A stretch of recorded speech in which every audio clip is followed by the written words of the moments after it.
क्या शैतान के वजूद का कोई अक्ली सबूत है? अगर अल्लाह ताला गुनाह से मना करता है तो फिर वो शैतान को इस बात की इजाजत क्यों देता है कि वो लोगों को गुनाह की तरफ ले जाए? क्या ये खुला तजाद नहीं है? आप दो बातें कहते हैं, एक ये कि शैतान को आग से पैदा किया गया है, दूसरा ये कि वो जहन्नम में जाएगा। तो आग को किस तरह नुकसान पहुंचाएगी? क्या अल्लाह ताला और शैतान के दरमियान कोई शर्त लगी हुई है? आप इसकी वजाहत कैसे करेंगे? हमने शैतान के मुतालिक ऐसे सवालात तैयार किए हैं जिनके बारे में लोगों को बहुत ज्यादा तजस्सुस होता है। जो सवालात अक्सर पूछे जाते हैं और वो सभी मुश्किल भी हैं। अगर आप तैयार हैं तो हम शुरू करते हैं। क्या ऐसा मुमकिन नहीं कि बुरे लोगों ने शैतान के वजूद को घड़ लिया हो ताकि सारा इल्जाम उस पर डाल सकें? क्या शैतान के वजूद का कोई अक्ली सबूत है?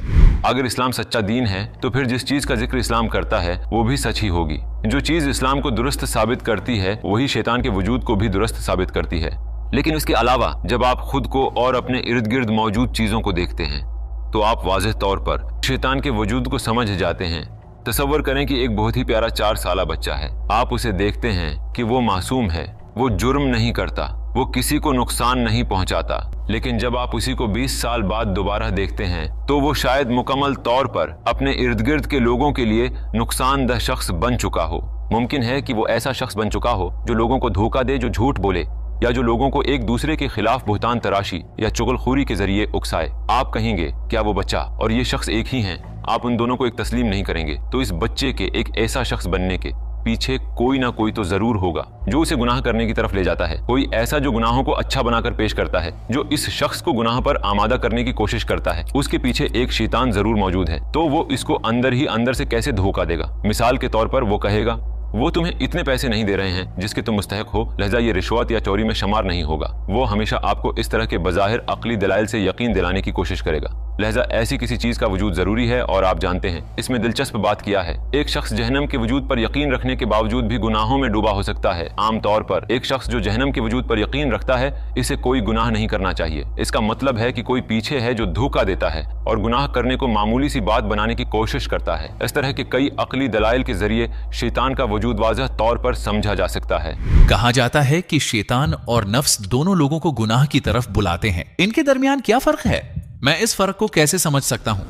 नफ्स में अकल का कोई तसव्वुर नहीं है और शैतान नफ्स के मेंटोर की तरह है। दूसरे लफ्जों में नफ्स माइल होता है, ये कुछ कामों की ख्वाहिश करता है, उसमें जानवरों जैसी ख्वाहिशात हैं। लेकिन शैतान का काम ये है कि वो इन चीजों के फवाइद दिखाता है और वो उसे बहकाने की कोशिश करता है। मैं एक मिसाल से इस बात को समझाता हूँ। अगर आप किसी ऐसे मुसलमान से बात करते हैं जो शराब पीता है तो आप देखेंगे कि वो ऐसा करना नहीं चाहता। उसके दिल में एहसास जुर्म होगा। शराब पीने की ख्वाहिश बुनियादी तौर पर नफ्स का काम है। नफ्स इस शख्स को शराब की ख्वाहिश पर उभारता है और वो शख्स कहता है लेकिन ये गुनाह है, मुझे ये नहीं करना चाहिए। यहाँ से शैतान आगे बढ़ता है और इसको लॉजिकल बनाने और उसे कायल करने की कोशिश करता है। मसलन वो इससे कहता है तुम्हें इस वक्त शराब की अश्त जरूरत है, ये तुम्हारी नफ्सियात के लिए अच्छी चीज है, तुम्हें थोड़ी देर के लिए अपनी परेशानियों से अलग थलग होना चाहिए वगैरह। क्या कोई शख्स ऐसा काम भी कर सकता है जो वो नहीं करना चाहता? अगर वो ये कर रहे हैं तो लाजिमन कोई ऐसा जरूर है जो उन्हें वरगला रहा है। शैतान जरूर मौजूद है। अगर अल्लाह ताला गुनाह से मना करता है तो फिर वो शैतान को इस बात की इजाजत क्यों देता है कि वो लोगों को गुनाह की तरफ ले जाए? क्या ये खुला तजाद नहीं है? असल में इंसानों को शैतान की बात रद्द करने का मौका दिया गया है। इंसान इख्तियार रखते हैं। शैतान कभी भी किसी शख्स के इख्तियार को मुकम्मल कंट्रोल नहीं कर सकता और उसे गुनाहों की तरफ जबरदस्ती नहीं घसीट सकता। ये गलत फहमी नहीं होनी चाहिए, लेकिन इससे हटकर एक उसूल है जिसके मुताबिक कोई चीज या तो अपने आप में दुरुस्त होती है या अपने नताइज के लिहाज से दुरुस्त होती है। शैतान के वसवसे और उसका हमें गुनाहों की तरफ बुलाना जाहिरी तौर पर तो बुराई मालूम होती है, लेकिन दर हकीकत नतीजे के एतबार से ये बुराई नहीं है। कैसे? आइए मैं आपको एक मिसाल देता हूँ। एक उस्ताद पहले सबक पढ़ाता है, फिर एक इम्तिहान तैयार करता है और इम्तिहान में हर सवाल के नीचे वो गलत ऑप्शंस के साथ सही ऑप्शंस भी देता है। अगर वो सिर्फ सही ऑप्शंस दे तो वो किसी तरह भी ये जान नहीं पाएगा कि किसने अच्छी तरह पढ़ाई की है या ये कि कौन अच्छा तालिब इल्म है और कौन नहीं। इसी वजह से वो गलत ऑप्शंस भी शामिल करता है ताकि दुरुस्त जवाब का इंतखाब करने वाले तालिब इल्मों का मयार मालूम हो सके। अल्लाह ताला भी ऐसे ही करते हैं। दूसरे लफ्जों में वो शैतान को अपने बंदों को गुनाहों की दावत देने की इजाजत देता है, लेकिन जब उसके बंदे उस आजमाइश के बाद भी शैतान की बात नहीं सुनते बल्कि वो अच्छाई का इंतखाब करते हैं और नेक अमल करते हैं तो उन्हें बुलंद दर्जात अता किए जाते हैं। वो अपनी हकीकी खूबियों का इजहार करते हैं। मिसाल के तौर पर जब आप फरिश्तों पर नजर डालते हैं उनके साथ ऐसा कोई मामला नहीं है। फरिश्ते जिस दर्जे पर होते हैं वो हमेशा वहीं रहते हैं। क्यों? क्योंकि शैतान उनको बुराई पर नहीं लगा सकता, लेकिन हम इंसान जब शैतान के रास्ते पर नहीं चलते तो फरिश्तों के बरअक्स हमारे दर्जात बुलंद हो जाते हैं। इसके बिल्कुल बरअक्स सूरत हाल के बारे में गौर कीजिए। एक तरफ कुछ लोग ऐसे हैं जो आला दर्जात हासिल करेंगे और बिलाखिर जन्नत में जाएंगे, और दूसरी तरफ ऐसे लोग भी हैं जो इस इम्तिहान में कामयाब होने का मौका गंवा देंगे। क्या आप समझते हैं कि अल्लाह ताला सिर्फ इस दूसरी किस्म के लोगों की खातिर इस इम्तिहान को खत्म कर देता? वो कभी ऐसा न करता। शैतान का लोगों को अपनी तरफ माइल करना और गुनाह जैसी चीज का होना, ये सब नतीजे के एतबार से अच्छी चीजें हैं। क्या ये इंसान के लिए बेहतर ना होता अगर उसे भी फरिश्तों की तरह बगैर किसी इम्तिहान के शैतान के खिलाफ जदोजहद और जहन्नम में जाने के अमकान के बगैर पैदा किया जाता? ऐसा सवाल तब पूछा जाता है जब कोई समझता है कि वो इम्तिहान में कामयाब नहीं हो सकेगा। लेकिन अगर कोई शख्स अपनी इबादत पर ध्यान देता है और अपने इम्तिहान में अच्छी कारकर्दगी का मुजाहिरा करता है तो वो ऐसा सवाल नहीं पूछेगा। मिसाल के तौर पर जब कोई इम्तिहान कैंसिल हो जाए तो कौन खुश होता है? वो लोग जिन्होंने इम्तिहान के लिए तैयारी नहीं की होती। ऐसा ही है ना? मेरा मतलब है, अगर किसी शख्स ने बहुत अच्छी तरह से इम्तिहान के लिए तैयारी की है और वो सोचता है कि उसके अच्छे नंबर आएंगे तो वो कभी नहीं चाहेगा कि इम्तिहान कैंसिल कर दिया जाए, और अगर वो कैंसिल हो जाए तो वो खुश होने की बजाय परेशान होगा। बिल्कुल इसी तरह अगर अल्लाह ताला इस इम्तिहान को कैंसिल कर दे इन लोगों की खातिर जो इसमें कामयाबी हासिल करने का मौका ज़ाया करते हैं तो ये नेक लोगों के साथ नाइंसाफी होगी। किसी भी प्रॉपर्टी का मालिक अपनी प्रॉपर्टी के साथ जो चाहे कर सकता है। मेरा मतलब है, अल्लाह ताला पहले ही फरिश्तों को ऐसी मखलूक पैदा कर चुका है जो गुनाह नहीं करते, लिहाजा इंसानों की तख्लीक का मकसद मुख्तलिफ होना चाहिए। क्या अल्लाह ताला और शैतान के दरमियान कोई शर्त लगी हुई है? आप इसकी वजाहत कैसे करेंगे? आपके सवाल का मकसद जो मुझे समझ आया वो ये है कि शैतान ने अल्लाह से कहा, मुझे कुछ मोहलत दे, मैं क़यामत के दिन तक इंसानों को गुमराह करूंगा।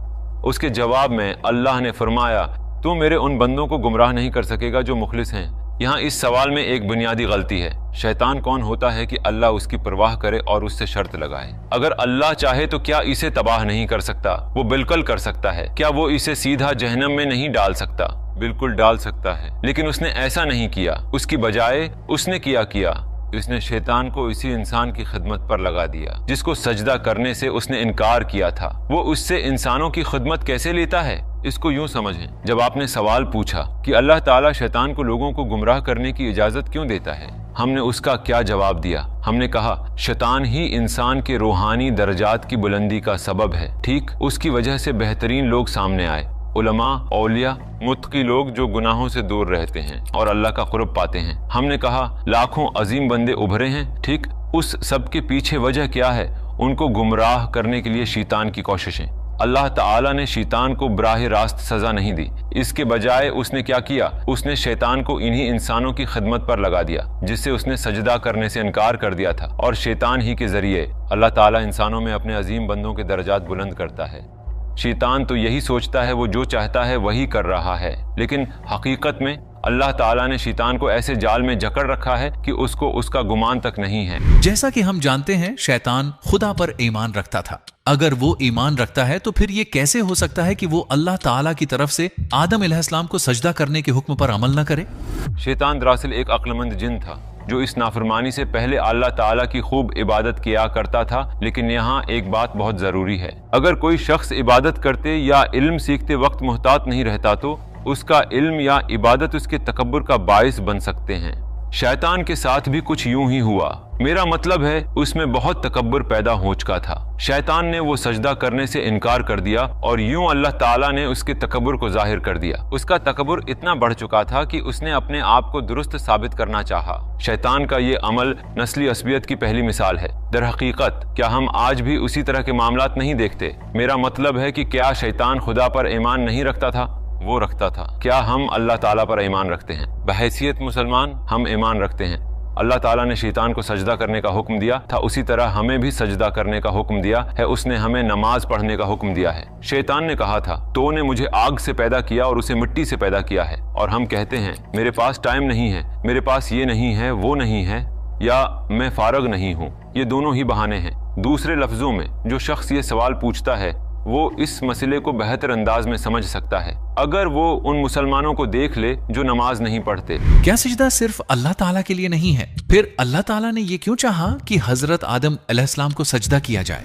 उसको इबादत के तौर पर किया जाने वाले सजदा ना समझा जाए, जबकि अल्लाह ताला ही ने उसका हुक्म दिया था। लिहाजा अल्लाह ताला के हुक्म को मानना उसकी इबादत करना ही है। मिसाल के तौर पर हम नमाज में किबला के लिए खाना काबा का रुख करते हैं। ठीक जब हम सजदा करते हैं तो क्या हम काबा को सजदा कर रहे होते हैं? नहीं। अल्लाह ताला ने क्या किया? उसने हम सबको एक सिमत पर जमा किया है, हमें मुतहद किया है और वो इस सजदे को कबूल करता है। हमारा उसकी तरफ रुख करना गोया अल्लाह ताला की तरफ ही रुख करना है। इसी तरह अल्लाह ताला ने फरिश्तों से हजरत आदम अलैहिस्सलाम को सजदा करने का कहा। क्यों? उसने इंसान को एक अहम जिम्मेदारी सौंपना थी। सूरह अल बकरा की आयत नंबर 30 में इरशाद है, इंसान को जमीन पर अल्लाह ताला का खलीफा यानी नुमाइंदा बनना है, चूंकि इंसान को एक अजीम काम के लिए चुना गया था। हम इस सजदे को इज्जत की अलामत और एहतराम का इकरार समझ सकते हैं। दूसरे लफ्जों में ये अल्लाह ताला की ही इबादत शुमार होती है, क्योंकि उसके हुक्म की तकमील की गई। आप दो बातें कहते हैं, एक ये कि शैतान को आग से पैदा किया गया है, दूसरा ये कि वो जहन्नम में जाएगा।